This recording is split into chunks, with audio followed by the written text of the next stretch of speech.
Before we travel back in time, you can allow yourself to settle a little. Let your shoulders fall naturally. Let your breath slow just slightly. And let the quietness of this moment wrap around you. Tonight, we are going somewhere calm. Not to battles or storms, not to kings demanding armies, but to a gentle stretch of land along the Nile, a place filled with warm winds, slow routines, and peaceful rhythms that guided life thousands of years ago. We are visiting the kingdom of Kush. In most history books, Kush appears only as a footnote beside Egypt. But in reality, it was a world of its own, rich soil, golden deserts, calm riverbanks, and people whose days were filled with quiet, steady work. Nothing hurried. Nothing rushed. Everything guided by sunlight, seasons, and the smooth flow of the Nile.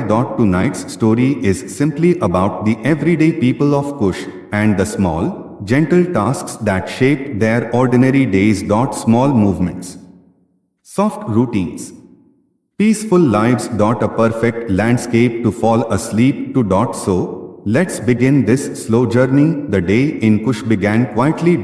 Just before sunrise, the air was cool, a rare kind of coolness in a land that would later glow with heat. The sky shifted from deep blue to faint purple to soft orange. Along the Nile, mist formed low above the water, moving gently, almost like a thin layer of silk floating on a quiet pond.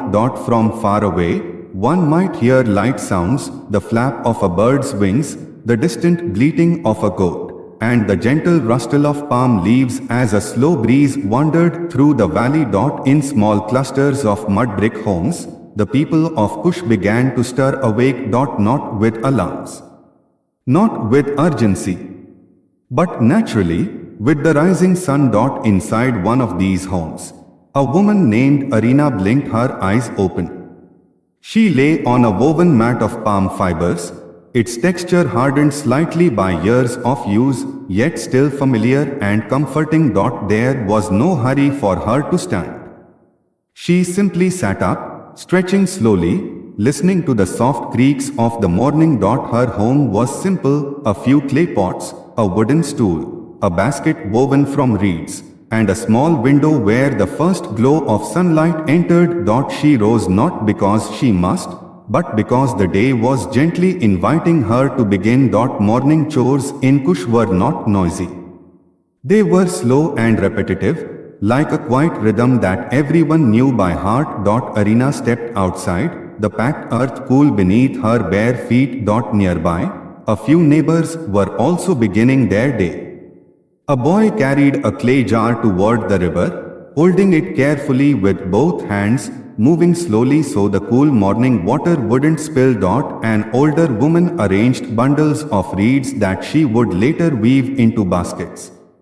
Her movements were steady, unhurried, almost meditative. A smell of early firewood drifted through the air, a faint, comforting smokiness as a family prepared their morning grain. The sound of crackling fire mixed with bird song, a soft soundtrack to a calm civilization. Arina walked to a small elevated platform where she kept tools for grinding grain.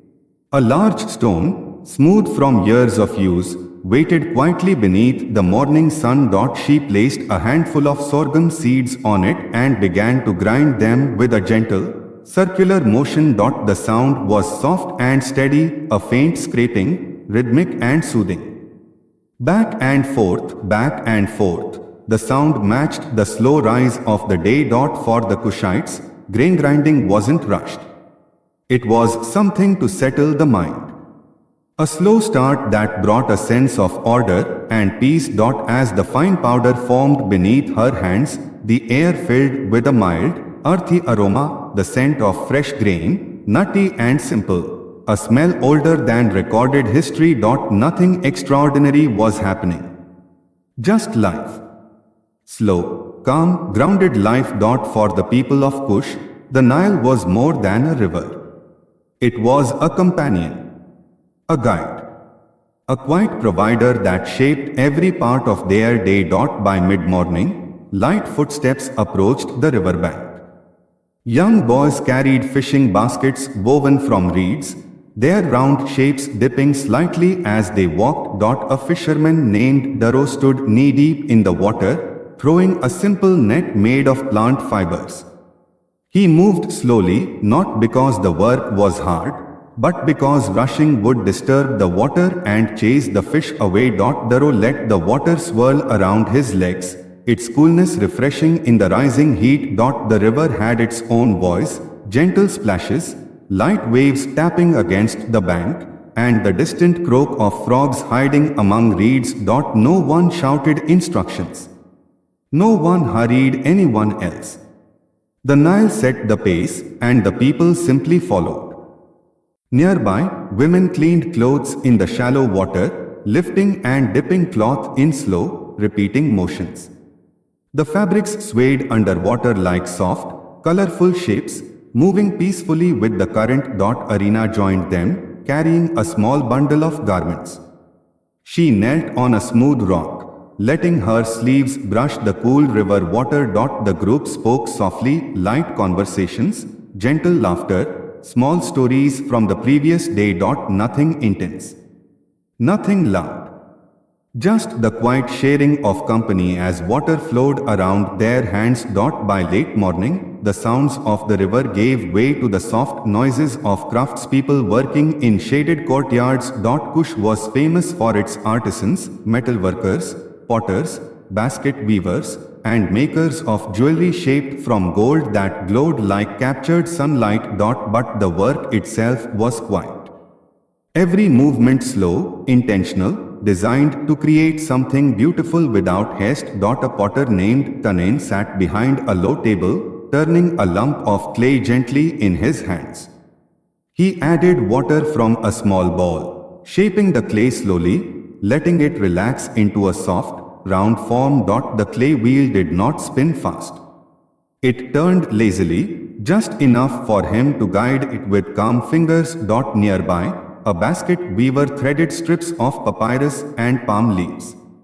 The fibers whispered as they crossed each other, a soft, dry rustling sound almost like distant grass beneath a gentle wind. Their courtyard was filled with warm shade, cast by wooden beams overhead. The air smelled faintly of clay, dried reeds, and fresh earth. Arena arrived carrying a small bundle of reeds she planned to weave later in the day. She greeted Tanen quietly, as was the custom. Loud voices were rare in these morning hours. Everyone worked in a slow flow, almost like the crafts shaped the rhythm, not the people. Their bodies moved naturally, their hands remembering patterns taught by parents and grandparents and countless generations long before. Time didn't rush here. It simply drifted past, as softly as the breeze. Without heaviness. Arena placed food on a woven mat and sat cross-legged, letting her body relax after the morning's tasks. Eating was calm. No hurry. No schedule beyond the sun itself. Just a quiet pause in the middle of a quiet day. People paused their crafts and returned home for simple meals. Inside Arena's home, she placed grain she had ground earlier into a small clay ball. She added water and herbs from a tiny basket she kept near the doorway. Cooking in Kush was slow, not rushed or forceful.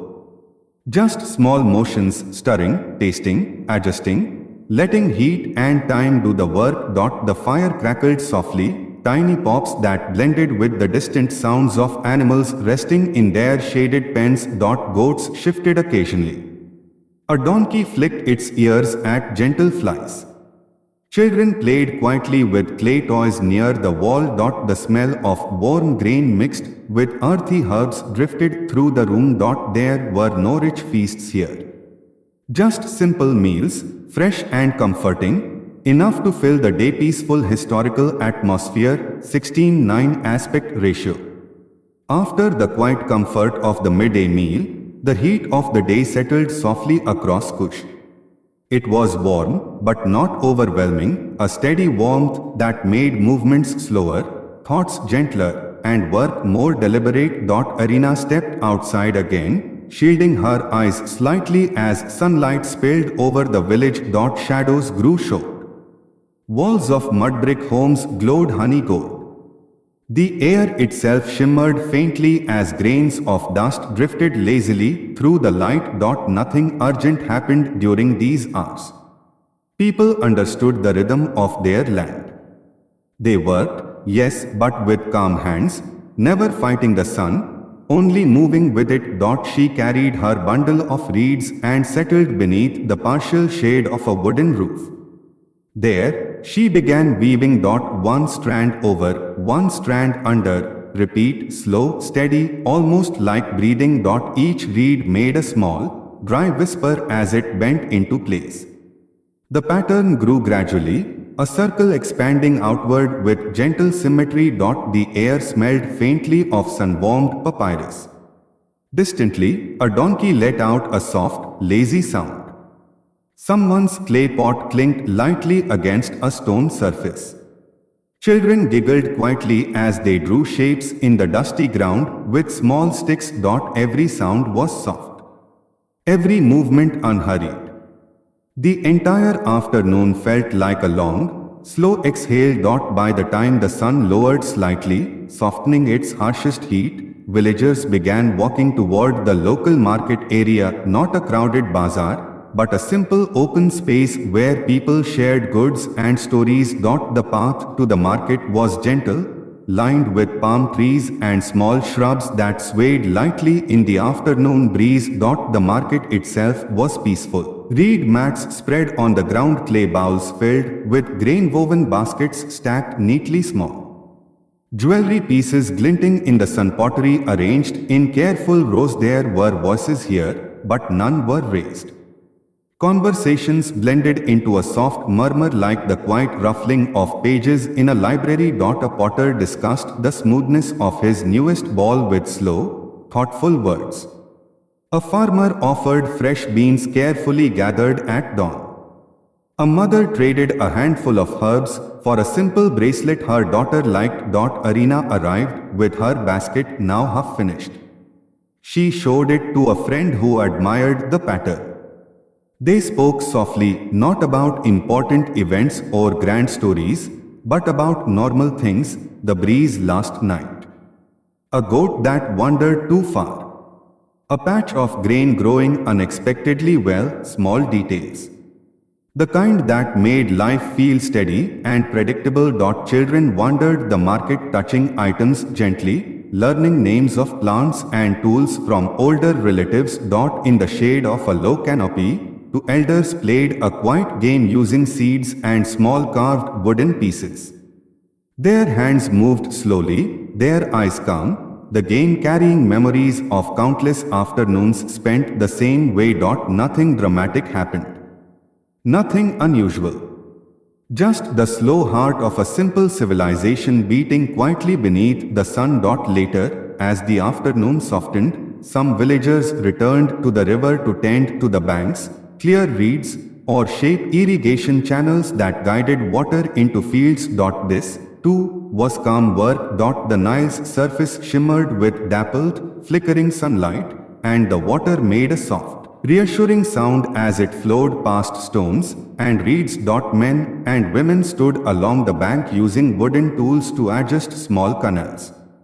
Their movements were measured, slow, almost like a dance. A boy gathered smooth pebbles to help line the edges of a water channel. He placed each stone carefully, as if each one held its own small importance. Further down, a young girl braided tall river reeds into longer ropes that fishermen would later use. Her hands moved steadily, repeating motions she had practiced since early childhood. Above them, birds shifted in the branches, their wings making faint rustling sounds. The breeze carried the scent of water plants and sun-warmed mud. Arena visited this area too, bringing her incomplete basket for inspiration. She watched the river for a few minutes, letting the soft, shimmering reflections calm her thoughts. The Nile had a way of quieting the mind. It moved endlessly, yet never in a hurry, a reminder that time itself was something gentle here.